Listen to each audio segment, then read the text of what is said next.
The definition of one-to-one is stated in two ways. For all x1, x2, that's an element of x.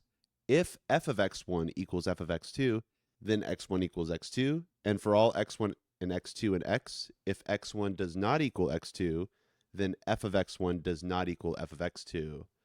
Why are these two statements logically equivalent? Well, the short answer is that these two statements are contrapositives.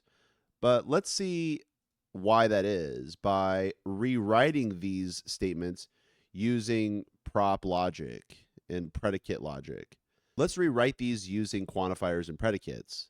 So this says for all x1 and x2, that's an x, that's the same thing.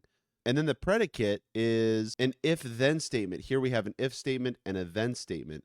Now the contrapositive is where you not only swap the if and then part, but you also negate each component. So if you notice, Q is where the if part is, and P is where the then part is, and both of these are negated. That's called the contrapositive.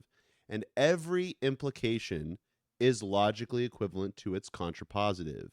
Not the converse and not the inverse, but the contrapositive. So that's why these two statements are logically equivalent.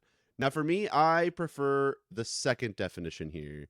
I don't know why. It's just what my teacher used when I was in college, but frankly, both of these definitions work perfectly fine. Thanks everyone, and I'll see you in the next video.